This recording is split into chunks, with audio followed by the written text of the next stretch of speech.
Bienvenue pour notre discussion du jour. Aujourd'hui, on se penche sur une source assez particulière. Ah oui? Oui, une liste satirique de 22 façons de ruiner sa vie.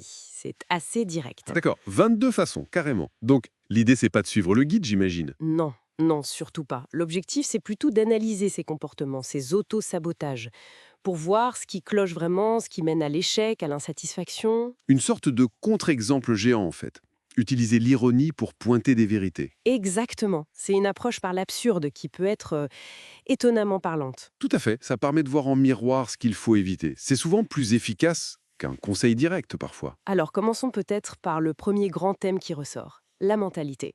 Le rapport à l'effort, à l'argent aussi. Oui, la source suggère ironiquement de penser que l'argent, c'est mal, que c'est vil. Et aussi de se moquer de ceux qui essayent. Ah oui, ça c'est classique. L'ami qui lance sa boîte, Celui qui apprend à parler en public. ou même juste quelqu'un qui étudie sérieusement, on se moque. Comme si la peur d'avoir l'air ridicule, le fameux cringe, était plus forte que la peur d'échouer soi-même. C'est ça. Et ça mène à quoi? À ne jamais rien tenter soi-même, peut-être. Bah oui, ou alors à toujours chercher l'approbation des autres avant de bouger le petit doigt. Consulter 5 personnes, faire un sondage. Ne jamais écouter sa propre voix, en gros. C'est lié aussi à l'attitude au travail, non? Ce que la source mentionne. Oui, faire le strict minimum. Juste assez pour pas être viré. Voilà, compter les heures, pas d'initiative. Et se plaindre tout le temps. Ah, ça.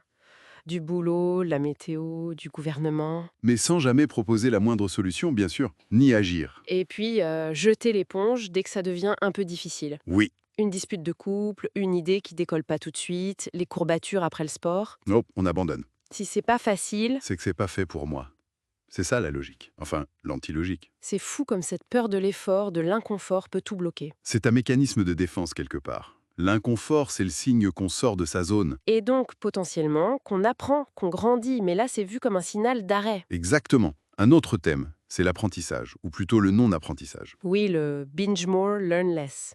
Consommer du divertissement passif. Les séries, les plateformes de streaming. Plutôt que lire, acquérir une compétence. L'idée que, bon, une fois qu'on a fini l'école, l'université, c'est bon, on a assez appris. On ferme les livres pour de bon. Et ça se combine avec la procrastination, mais une forme subtile. Le perfectionnisme. Oui, celui qui sert d'excuse. Réécrire 10 fois la même phrase, passer des semaines sur un logo, Choisir la police parfaite. pour au final ne jamais finir le projet. Commencer plein de trucs, n'en finir aucun. C'est une bonne stratégie pour ruiner sa vie, ça c'est sûr. Et pendant ce temps, on se laisse distraire par Par des futilités. les potins de célébrités qui sortent avec qui. Ce qu'un tel a dit sur Twitter. Ça occupe l'esprit, mais ça ne nourrit pas vraiment. Clairement. Et ça nous mène au troisième point, la Ouais. responsabilité. Ou plutôt l'irresponsabilité. Éviter la vérité à tout prix, mentir. À son partenaire, son patron. Et surtout, à soi-même.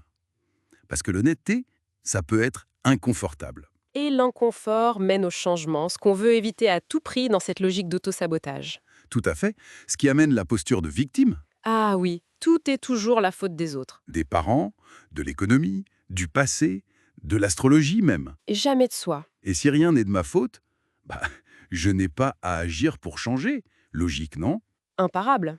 On ne m'a jamais appris à économiser. Mon ex était toxique, c'est pour ça que je communique mal. On attend d'être sauvé, en quelque sorte. On refuse de prendre les rênes. Et cette fuite des responsabilités, elle touche aussi la santé, non? Ah bah oui, l'hygiène de vie, c'est un classique. La salle de sport. On y va une fois. Et on laisse l'abonnement courir, bien sûr. La nourriture réconfort commandée tard le soir. Et on appelle ça du self-care. Le sommeil. Optionnel. On tient à la caféine. Aux boissons énergisantes. On scrolle sur les réseaux jusqu'à pas d'heure. Et puis, le pompon. Mentir à son médecin. Sur ce qu'on mange vraiment, si on fait du sport, comment on dort. Et après, on s'étonne des mauvais résultats. Si cette malhonnêteté envers soi-même qui est au cœur de beaucoup de ces points finalement. Cette peur de voir la réalité en face. Alors, si on résume le message qui se cache derrière toute cette ironie, cette satire, Bah, le message, c'est de faire exactement l'inverse, évidemment. cultiver une vision positive de l'effort, Valoriser l'apprentissage continu, rester curieux. prendre ses responsabilités, même quand c'est dur. Oui, assumer ses choix, ses actions.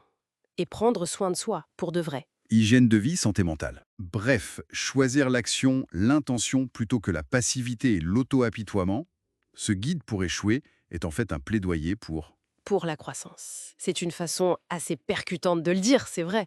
Ça fait réfléchir. Carrément. Pour conclure, peut-être une dernière pensée. Ces comportements, on les a décrits de manière extrême, caricaturale, comme dans la source. Hmm, Mais est-ce qu'ils ne s'infiltrent pas parfois de façon plus subtile dans nos vies? bonne question.